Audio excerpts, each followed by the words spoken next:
कामदेव, आपको महादेव में पुनः कामना जागृत करनी होगी, उन्हें ध्यान से जगाना होगा। आप चिंता न करें इंद्रदेव, मैं अभी महादेव के पास जाता हूँ। इस तरह महादेव को ध्यान से जगाना ठीक नहीं होगा, कहीं महादेव क्रोधित हो गए तो। रति, आप समझ नहीं रही हैं, देवी पार्वती की दशा बिगड़ती जा रही है।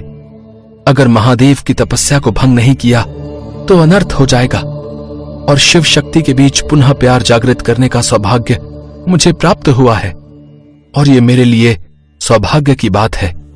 मुझे जाने दो, सब मंगल होगा, मेरा विश्वास करो।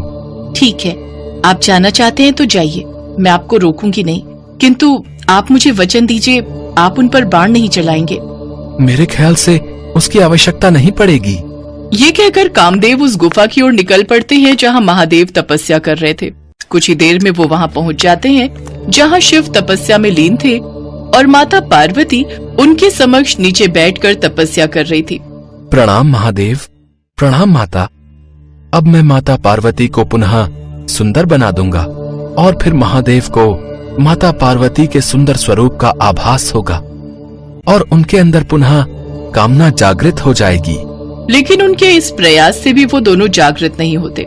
ये क्या, ये तो ध्यान से जागृत ही नहीं हुए।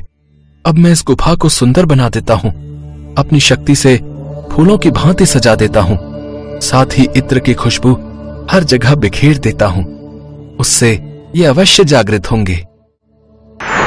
लेकिन उनके ऐसा करने से भी वे जागृत नहीं हुए। ये क्या, मेरा ये प्रयास भी विफल रहा। अब मेरे पास कोई मार्ग नहीं है, मुझे अब महादेव पर बाण चलाना ही होगा। जल, अग्नि, वायु, धरती, आकाश, इन 5 तत्वों के बाणों के द्वारा मैं कामदेव ये कामना करता हूं कि देवी पार्वती की दिव्य सुंदरता और इस गुफा का अलौकिक वातावरण आपके मन में पुनः इस सृष्टि से जुड़ने की कामना करे। ये कहकर कामदेव महादेव पर बाण छोड़ देते हैं, जिससे महादेव अपनी तपस्या से ध्यान भंग होते हुए क्रोधित अवस्था में आंख खोल देते हैं।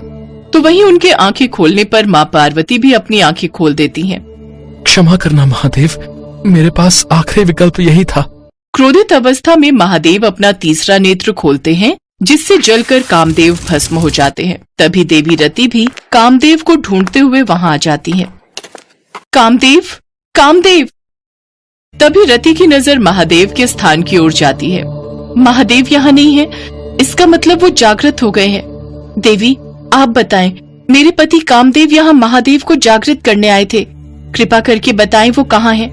देवी, मेरा मन बहुत व्याकुल हो रहा है, बताइए वो कहाँ हैं। देवी पार्वती उस राख की ओर इशारा करती है जहाँ कामदेव भस्म हो गए थे। नहीं, नहीं स्वामी, मेरी समझ में कुछ नहीं आ रहा, मैं तुमसे क्या कहूँ बहन।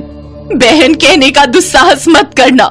कुछ समय पहले मेरे पति और मेरी आंखों में संतान सुख की चाह थी, लेकिन तुम्हारे कारण, तुम्हारी तपस्या का मान रखने वो यहाँ आए, और आज तुम्हारी वजह से मैंने उन्हें खो दिया। तुम्हारे कारण मैंने न सिर्फ अर्धांगिनी बल्कि मातृत्व सुख भी खो दिया, और इसका मूल्य तुम्हें चुकाना ही होगा।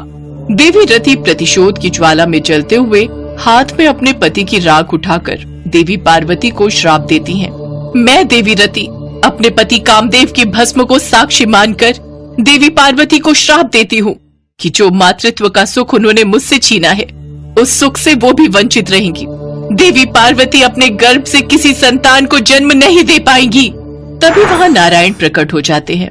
ये जानते हुए भी कि ये देवी कौन है, आपने उन्हें इतना भयंकर श्राप दे दिया। देवी रति, आपकी पीड़ा का अनुमान मुझे भी है, किंतु आपने जो श्राप दिया है, आप जानती हैं उसका बहुत ही भयंकर कारण होगा। देवी पार्वती, आप कुछ बोलते क्यों नहीं? नारायण, इस समय जो पीड़ा मुझे हो रही है उसका अनुभव बहुत ही बुरा है। अब मैं कभी भी मां नहीं बन पाऊंगी। अब इसका कोई उपाय नहीं है। एक उपाय है देवी पार्वती, आपको दिए श्राप को मैं खुद पर ले लूं।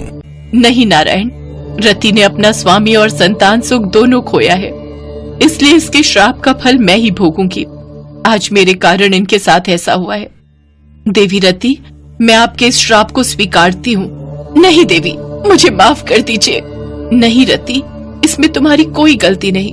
कामदेव का सिर्फ शरीर भस्म हुआ है देवी, किंतु उन्हें कोई मार नहीं सकता। वो बिना अंग के भी सृष्टि में विद्यमान रहेंगे, क्योंकि कामना के बिना संसार का अस्तित्व ही खत्म हो जाएगा। इसलिए आज से कामदेव आनंद देव के रूप में जाने जाएंगे, जिसका कोई शरीर तो नहीं होगा, लेकिन वो इस सृष्टि में अनंत काल तक जीवित रहेंगे।